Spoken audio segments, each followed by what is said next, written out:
We have made it very clear that everything is on the table as potential responses. Tonight, Canada's premiers meet in Ottawa to address Donald Trump's tariffs threat. I've just been dismissed completely. I haven't even been given the option of meetings in the future. The Congress of Aboriginal Peoples say they're being ignored by the Liberal government. Every artist has their own path, and I had to find mine. And a new mural in Winnipeg has helped to kickstart a Dene artist's career.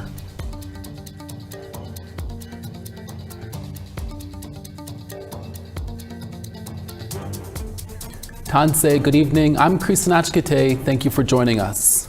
The provincial and territorial premiers were in Ottawa on Wednesday for the First Minister's meeting. The premiers were joined by Prime Minister Justin Trudeau at an afternoon press conference where, not surprisingly, U.S. President-elect Donald Trump's 25% tariff threat against Canadian goods dominated the discussion. Ontario Premier Doug Ford also wore a hat with the words "Canada is not for sale," firing back at Trump's taunts against Canada. The Prime Minister was calling for unity against Trump and vowing to even cut off energy exports to the U.S. Here's what the Prime Minister had to say about the issue. We will stand up for Canada. We will protect Canadians. We will make sure that we are there to show what this country is made of. At the same time, we've also agreed that no one region of the country should disproportionately bear the burden of standing up for all other Canadians. We have made it very clear that everything is on the table as potential responses. Over the years, the Trudeau government has excluded the Congress of Aboriginal Peoples from various Indigenous roundtables and councils. For example, while a number of Indigenous organizations have been granted seats on the National Council for Reconciliation, CAP was left out. CAP says the latest issue is being excluded from a roundtable discussion on missing and murdered Indigenous women and girls, with that meeting set to take place at the end of January in Ottawa. Joining us now from Ottawa to talk more about the issue is newly elected Congress of Aboriginal Peoples National Chief Brendan Moore. President Brendan Moore, thank you for joining us. So there seems to be a persistent problem here for CAP. Have you ever raised this with senior officials in the Liberal government? And if you did, what was their response? You know, since I've been elected as chief, I've been trying to have any kind of communication with members of the Liberal government, and I've just been dismissed completely. I haven't even been given the option of meetings in the future. Basically, like at times receiving replies, to that as if I was just a child sending a communication to the Liberal government thanking me for writing. So there's been zero communication whatsoever with the current Liberal government in regards to the missing and murdered Indigenous women's exclusion for the Congress of Aboriginal Peoples. CAP was known as having a closer relationship with the Stephen Harper government than some other Indigenous organizations. Do you think the organization is being punished for this relationship by the current federal government? And I'm not sure where the motivation comes from in attempting to disenfranchise the off-reserve. I know, politics is new for me.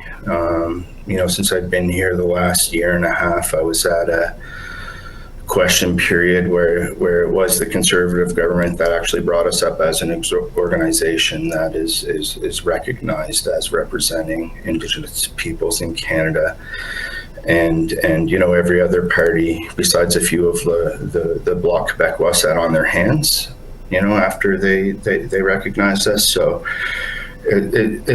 I'm not quite sure where the motivation comes from. I'm not sure if it's pressure from organizations like AFN, ITK, or MNC, but I think it's more likely that it's divisive measures coming from the Crown in order to ensure that Indigenous peoples don't get along and gain equity in our society. Yeah. National Chief, if you follow the polls, it appears likely the Conservatives could be elected to the government in the next federal election here. If this happens, do you think CAP will be in a better position in terms of being included in some of these Indigenous roundtables and councils? Well, the Conservatives are the only party right now who are communicating with us and recognizing us as an organization that represents Indigenous peoples, and they assure us that we will be included in such. So I hope so, and you know, that's what we're looking for.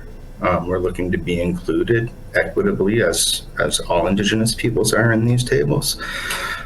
So it seems like it might be, but you know, hopefully that would happen with whatever government forms after the next election.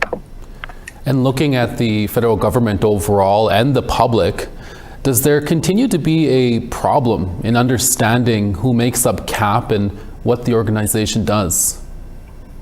Yeah, I think so. I mean, we don't have a lot of capacity. We're not giving a lot of funding, and so it's a little bit more difficult for us to deal with some of the issues. I know, like, we have the pretendian issue going around, and fraud as Indigenous people, and you know, we deal with that across the board. We deal with the same issues that reserves deal with, and the government of Canada themselves, Indigenous Service Canadians, when they're trying to process status cards. We deal with the same kind of issues, but the difference is in capacity to mitigate the challenges. But at the end of the day, the organizations have a long-standing foundation of representing Indigenous peoples who's been disenfranchised by Section 35 or the government of Canada in general. And we're here to ensure that Indigenous peoples carry on their rights, even if the Indian Act decides that they've mathed out of being a 6.1 or 6.2 Indigenous person. National Chief Brendan Moore, will have to leave it there. Thank you for your time. Thank you very much. Have a great evening. The First Nations Child and Family Caring Society has filed a motion to the Canadian Human Rights Tribunal in response to Canada's decision to negotiate on child welfare reform with First Nations in Ontario. Sierra Bettens brings us this brief update. On January 7th, the Chiefs of Ontario and the Anishinaabe-Oski Nation, or NAN, announced they were going to negotiate their own agreement on First Nation CFS reform with Canada. That agreement would only apply to on-reserve members of First Nations in Ontario. In July 2024, the Chiefs of Ontario and NAN accepted an agreement with the feds that would have provided $47.8 billion over 10 years to support child welfare reform across Canada. However, in October, that agreement was struck down by the Assembly of First Nations in Calgary. This Tuesday, the Caring Society said in a news release that they're asking the CHRT to force Canada back into negotiations because Canada was trying to exclude them from national level negotiations. A spokesperson for Indigenous Services Minister Patty Haiju says the Caring Society removed themselves from the negotiating table in 2024 and that Canada will continue to work with the Chiefs of Ontario and the Anishinaabe-Oski Nation. Sierra Bettens, APTN National News, Winnipeg. And we'll be sure to follow that story with more future updates. Sad news in Manitoba. A 12-year-old girl has died following a snowmobile accident that happened last week. On Friday, January 10th at around 8 p.m., RCMP responded to a report of a snowmobile accident near God's Lake Narrows, a fly-in First Nation in northeastern Manitoba. When they arrived on scene, no one was there. However, they later found the people involved at the local nursing station. A 12-year-old boy was driving the snowmobile with a 14-year-old male passenger and 3 more 12-year-olds on a toboggan they were towing. The toboggan hit a tree stump and a 12-year-old female on it was thrown. She was seriously injured and later died from her injuries at the nursing station. The RCMP is still investigating. Police say none of the children were wearing helmets. If you have a story idea or want to share your thoughts about a story you saw here, here's how you can continue the conversation. If you have a story for us, let us know by sending us an email to news@aptn.ca. To read and watch our stories, go to www.aptnnews.ca. You can also find us online on your favorite social media sites, including TikTok, LinkedIn, and X. And you can watch this newscast anywhere, anytime on YouTube. Follow us at APTN News to join the conversation and see our latest stories. Time now for a commercial break, but when we return, another report is calling on the BC government to do more to address the dangerous impacts of climate change. We'll be right back. It's only going to get worse, and we have to understand that LNG is not the answer. The market is global, it's volatile, and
Thanks for staying with us. A Northern Ontario post-secondary institution will be offering a new course this year designed as a foundation course for Indigenous students.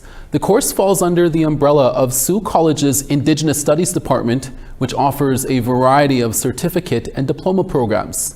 APTN's Mike McDonald reports. Seeing a lack of success among Indigenous students enrolled in diploma programs, Sault College's Department of Indigenous Studies is trying to meet the challenges some Indigenous students face when transitioning to college life. I decided to create a one-year certificate called Bidabin, Indigenous Foundations, to have students get their feet wet in a certificate program, also explore courses that they might be interested in that could lead to a diploma program after. Bidabin Indigenous Foundations includes classes in Anishinaabe-Moin and computer apps for business, Indigenous history, and land-based learning. The name itself is Bidabin, and in Anishinaabe-Moin, it's when the sun rises in the east. So we decided, Dr. Michelle Sayers and I decided to name the program Bidabin because it's a new beginning for students. So it's a new start. The Indigenous Studies Department at Sault College is designed as a learning environment that celebrates the languages, cultures, and traditions of Indigenous students. Carolyn Hepburn is the college's Dean of Indigenous Education. We remain the youngest and fastest growing population in Canada. We can meet the labor demands that we're seeing across this country right now. So it's really role modeling for our young people and ensuring that they know what options are available for them in terms of accessing higher education and being successful in it. Programs offered by this department are not only for Indigenous students. Stacy and Emily are both taking its specialized social service worker program. I took a 2-year leave from the Donald Doucette Youth Correction Facility, and I cook there. So working with all of the, I noticed there was a lot of Indigenous youth that go into the facility, and working with them, I just wanted to learn more about our culture and offer more for them. My son is Indigenous, and I'm not, so I wanted to learn more about his culture and be able to work in the field and specialize with Indigenous communities. It's so inclusive. It's very, surprisingly, I was really scared to come into this program being non-Indigenous, but it's been great and I've learned a lot. Applications for the Bidabin Indigenous Foundations program will be accepted beginning February 1st, with the course beginning in September of this year. Mike McDonald, APTN National News, Sault Ste. Marie. Thank you, Mike. There's another scathing report from climate experts in BC who are calling on all levels of government to do more to address what they say is a climate emergency. APTN's Tina House has this story. British Columbia is not the leader that it claims to be. Initial progress has stalled and emissions are rising. This climate action report says BC is not doing enough to protect its citizens against climate change. And at this press conference, a diverse group of advocates and leaders, including Grand Chief Stuart Phillip, have joined forces to speak up against what they say is a ticking time bomb. It's only going to get worse, and we have to understand that LNG is not the answer. The market is global, it's volatile, and it's too dangerous and too destructive. So I think it's time that our governments woke up to that fact. Fiona Koza is with the West Coast Environmental Law. She agrees with Grand Chief and says BC needs to take a stronger legal stance towards the fossil fuel industry. BC is facing millions of dollars for climate damage and adaptation costs related to floods, heat waves, drought, and wildfire damage across the province and cannot afford these rising costs. The province should take legal action to hold the fossil fuel industry accountable. And with the ongoing wildfires continuing to burn in Los Angeles, California, experts say the signs are there that we are facing even more catastrophic weather-related events if nothing is being done now. Katisha Paul is the youth representative for the Union of BC Indian Chiefs. She says she's very concerned over what she is seeing happen. It's in our epidemiology to protect the land. We haven't sat idly, and it's things like these annual reports that will help us, commit us to taking grand actions in the face of such an emergency. It is a climate emergency. We have to change the terminology that we're using. Climate crisis. It's no longer just global warming. Among the 10 recommendations, the report does acknowledge that the BC government has initiated some long-term strategies, but they're asking for them to do even more. BC needs to invest 2% of its GDP, equivalent to $8.5 billion, towards advancing a zero-emissions economy and creating thousands of good jobs. With the 10 recommendations here in this report confront the climate emergency crisis, experts are saying that government needs to do more in all levels of government before it gets worse, with them predicting a hotter and drier summer. Tina House, APTN National News, Vancouver. Photo of the day and weather is up next after the break. Plus, a new mural unveiled in Winnipeg's North End has a unique story behind it. Today's an exciting day. We're unveiling a beautiful mural created by an Indigenous young artist, Jedrick.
Welcome back. Time now for our photo of the day.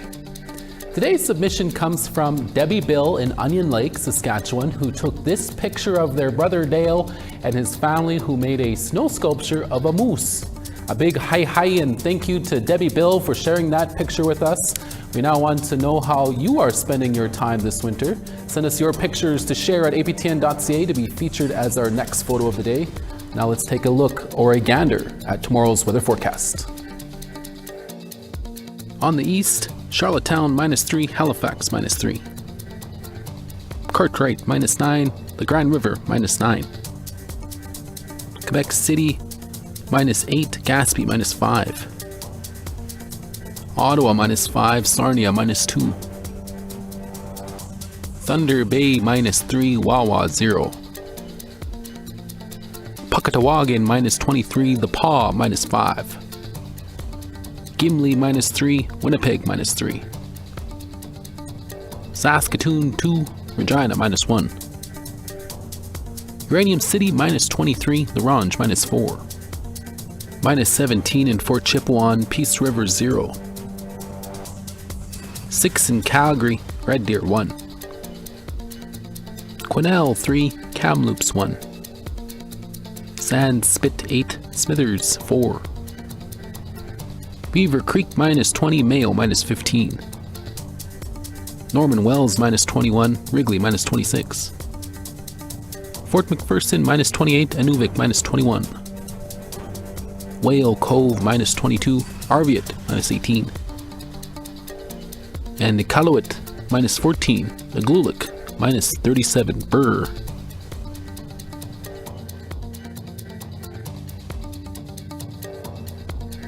A new mural has been unveiled at Nidanoe Youth Resource Center in Winnipeg's North End through a partnership that also marks the launch of a young Dene man's art career. Our APTN intern reporter Veronica Blackhawk has the story. The mural was planned as a response to Truth and Reconciliation Call to Action number 66.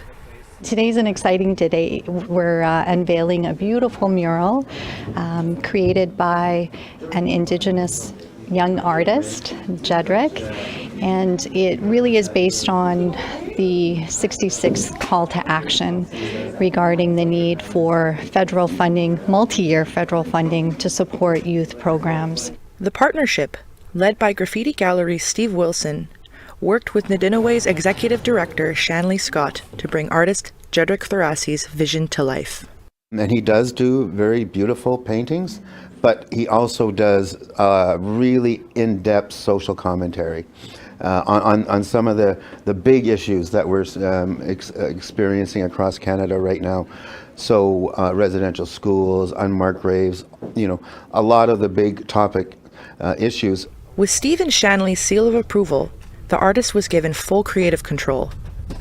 We spoke to Jedrick about his work and what this collaboration means to him. I just hope I could show people that you could have a really rough life and there's people there that will help you pick yourself up and sort of change your life for the better. What advice would you give to other young Indigenous artists looking to make an impact? It's important to just believe in yourself and your dream.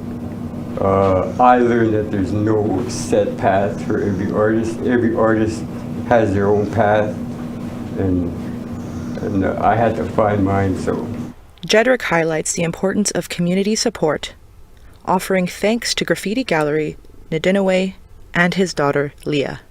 The mural aims to continue a dialogue around the importance of supporting young people with special programs as they walk their path to reconciliation.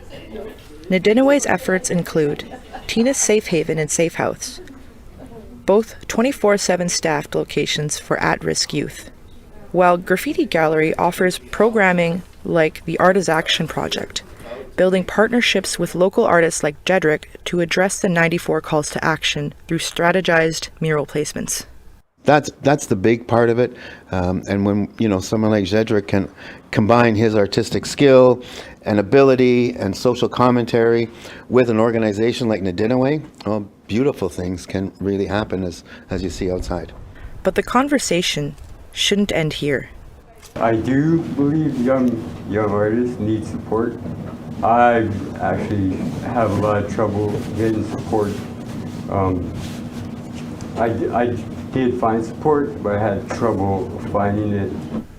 The murals can be seen at Nidinoe offices at 650 Burroughs in North End, Winnipeg. You can find more of Jedrick's art on Instagram at Jedrick5000. For APTN National News, I'm Veronica Blackhawk. Great job to our Veronica Blackhawk and our other intern reporter, Tyler Shingoose, for helping to put that story together. Expect to see a story from Tyler in the near future. That's your newscast for this Wednesday, January 15th. Join us again for your daytime newscast tomorrow. From all of us here, hi miigwech masicho. Thank you for watching, and we'll see you again next day.